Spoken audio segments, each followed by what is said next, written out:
So last week, we started our story. It's a three-part series about Gladys Aylward. She was known as the Virtuous One. And we saw how she desired to go to China to share the gospel in the 1900s and how difficult it was for her to go and how her family didn't support her in it, and she was so poor, and she had to work as a maid in order to go, but she trusted God, and that there was this woman, a Jenny Lawson, all the way in China in the mountains, who was seeking someone to come help her, and that would be Gladys. But Gladys had to get there, and it was not easy. And we saw it was very dangerous for her to go because there was a war in China and Russia, and she had to go right smack dab through it. And we saw that they wanted to make a slave out of Gladys and how one woman God brought to help rescue her. And instead of going to China the way she thought she was going to go by train, why she ended up going on a Japanese liner. Now, it wasn't very comfortable, but she somehow got to China. And when she first met Jenny Lawson, the first words Jenny said to her quite rudely were, "Who are you?"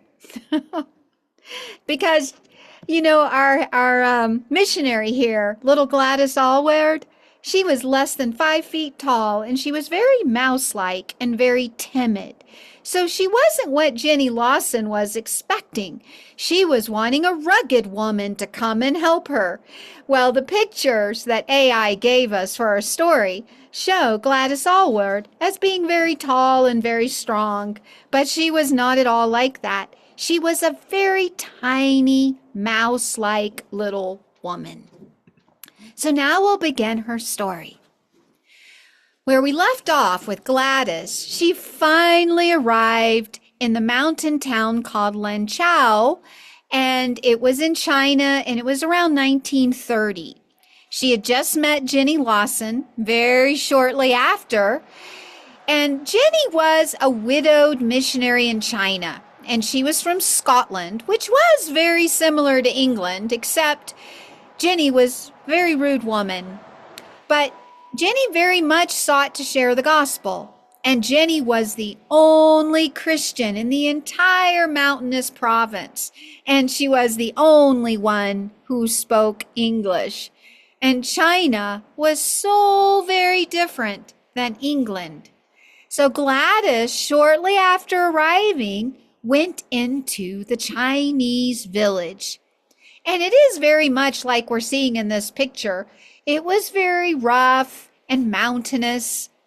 And she saw a Chinese crowd all gathered around yelling, but with much excitement.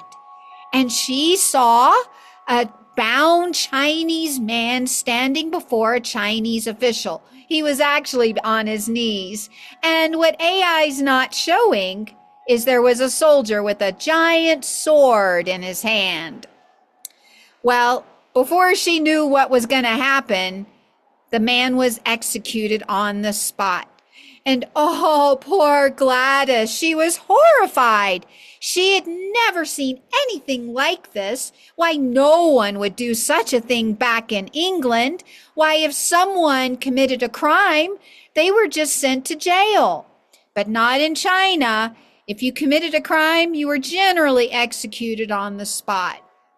The official gave the order, and it happened so quick. Poor Gladys, she was horrified. Now, since Gladys did not speak the language, she couldn't understand what the villagers started to call her.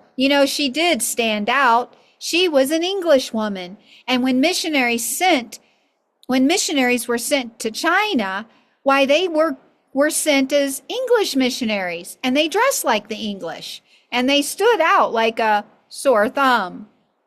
So she didn't understand what the Chinese villagers started to call her. Oh dear. She came back and repeated in Chinese what they were calling her to Jenny. She goes, "I just don't understand. What are they calling me?" And Jenny said, "Oh, They're calling you the white devil. And so the very people that Gladys came to share the love of Jesus with, they did not like her. In fact, they wouldn't have anything to do with her. They called her a devil. How was she going to share the gospel with them? Well, do you think God brought her all the way to China not to share the gospel? He probably had a different plan than she thought, which is what usually happens, right? I wonder, children, for those of you who went from Montana to Albuquerque, if you were to ask yourself a year ago, would you be moving all the way from Montana to a desert? You'd probably say, no way. But look where you are today, all the way in Albuquerque. So Jenny came up with an idea to share the gospel. Muleteers. Well, what were muleteers? We don't have muleteers today. Well, we actually do. They're called truck drivers. You know, when you on the road and you see those big trucks going by, well, they're filled with goods going to stores. Well, back then, why, they hauled all the goods around to the villages on mules.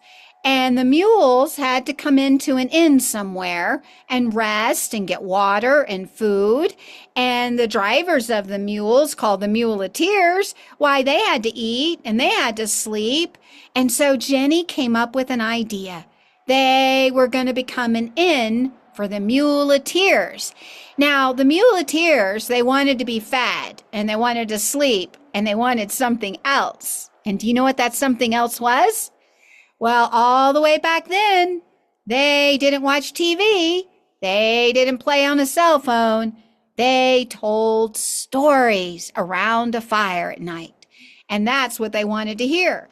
And Jenny decided, instead of telling them just any old story, why, that old woman was going to share the gospel. And she was going to read the gospel to them. She wasn't going to talk to them like little children. No. She was just going to tell them what the Bible said and read them the Bible. And so what a wonderful idea to share the gospel. And Jenny had learned to speak their language, and it worked beautifully. God brought help. Do you see this old Chinese man? Well, God knew they were going to need some help with the muleteers, and God brought him to help the two women with the inn. The old Chinese man, of course, spoke the language, and he loved to tell the gospel. He believed what the gospel said, but he kind of got it mixed up. He really liked Noah. And so when he would tell the gospel, he would add Noah to every single story. That wasn't a good idea at all, because he was adding Noah even in the New Testament. So Jenny and Gladys had to correct him quite often, but he finally got the Bible account correct. Isn't that funny? So children, as you listen to your siblings tell the wonderful things that have happened in the Bible with Jesus, you can gently correct as you go, because we want to make sure we tell the story correctly. Now, the inn was a huge success. The men came with their mules loaded with goods into the courtyard. And what would they do? Well, it's a little different. This inn did not have bedrooms. If you could imagine, it had a big fire and a giant slab over the fire. And when the fire went out at night, that slab was nice and warm, and all the men would just curl up all together, sleeping on the wood and on the metal or stone slab. And then they would listen to the gospel. And the mules would stay also near them. But can you imagine how it smelled? None of them took baths, and the mules were going to the bathroom in the courtyard. Sharing the gospel, it's not always clean and neat and pretty, and we may find ourselves in such a situation in the future, and we will get to tell the gospel there. We will share it in rough places and to rough people. After a year of living together, Gladys and Jenny sharing the gospel, tragedy happened. Jenny went to visit a neighboring village, and she was leaning on a rail at the top of the villager's house, but the rail was rotten and it fell, and Jenny fell onto the hard concrete courtyard, and she hurt herself so very badly. She never recovered. And now Gladys was all alone in China with the old peasant man who didn't speak English at all. And Gladys didn't speak the Chinese language yet.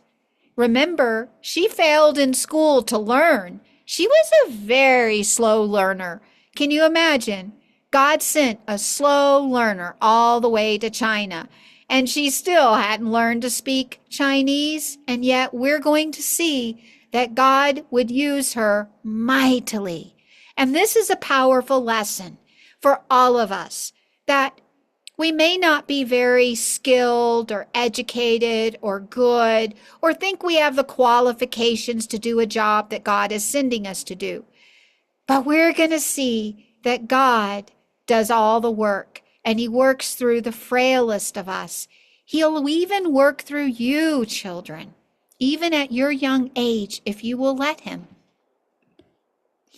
Now, with Jenny gone, Gladys was truly alone in the Chinese mountain province. There was no other English-speaking person, no other missionary sharing the gospel. She was utterly alone. And it was not cultural, it was not proper, it was actually not legal for a young woman to be alone in the 1930s in China. Women had to be accompanied in China to go into the cities. And it was not safe to even go outside that little village alone, even in the remote mountain province.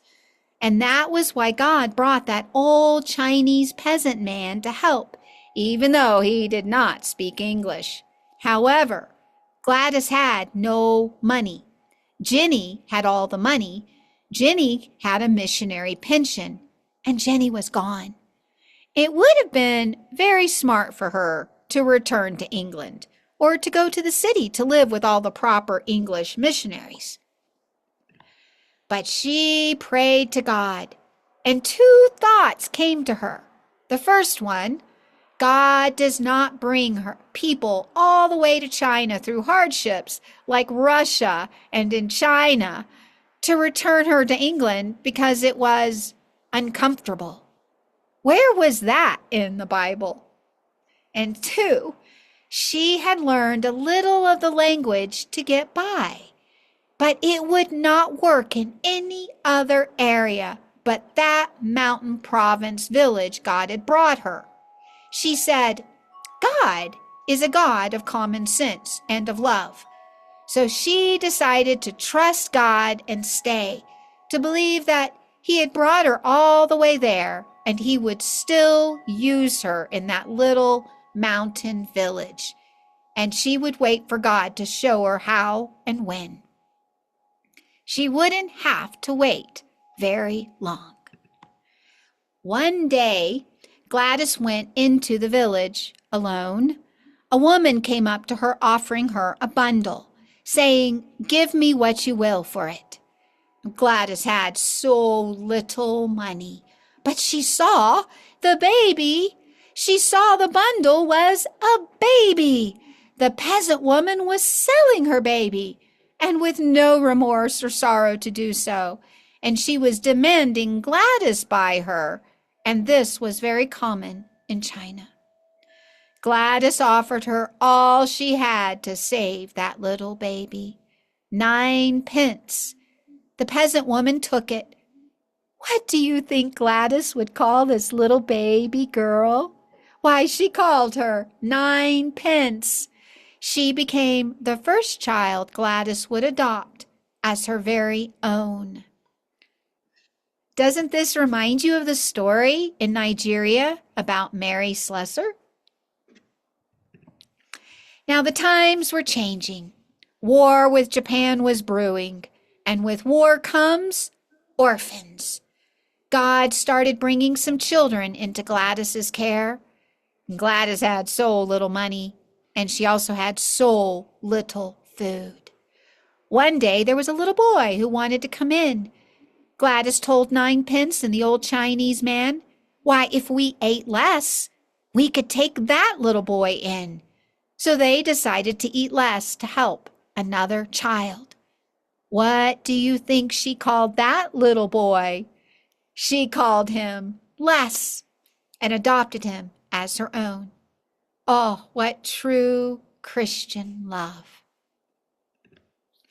Then one day, the Mandarin, the top official in her province, came to her with his escort, and he came with much fanfare. He arrived in a giant carriage, and he arrived with lots of men, and it was very intimidating. You see, he came on a mission. It had become illegal in China to bind the feet. It would cripple the women. They would not be able to walk at all. It was so painful. And now China was deciding that it was a practice that they wanted to stop. He asked her to go throughout the mountainous province and unbind the children's feet and teach the mothers not to bind the feet of their children. And he would pay her to do so. And she said she would do it on one condition. What do you think that one condition was? She said she would do it only if she could share the gospel as she went. And the Mandarin agreed. This gave her the opportunity to share the gospel to the province and get paid for it. He would also give her an escort for safety. Oh, how wonderful God provided. Now, what was this foot binding? Well, would you believe mothers would tightly wrap their young little child's foot around the age of 2 to keep it from growing? It would force the foot to become mouse-shaped or deformed and kept very, very small, but very painful and almost impossible to walk on. Why, you couldn't walk very far in that condition. And would you believe this went on for over 600 years in China? Oh, how awful. Who would think of such a thing? Well, the men thought of it, originally viewed as a sign of wealth for royalty and elite women from families of high regard in the late 13th century. The idea was for these women who would never have to worry about working or walking, so they could just afford to lay around all day.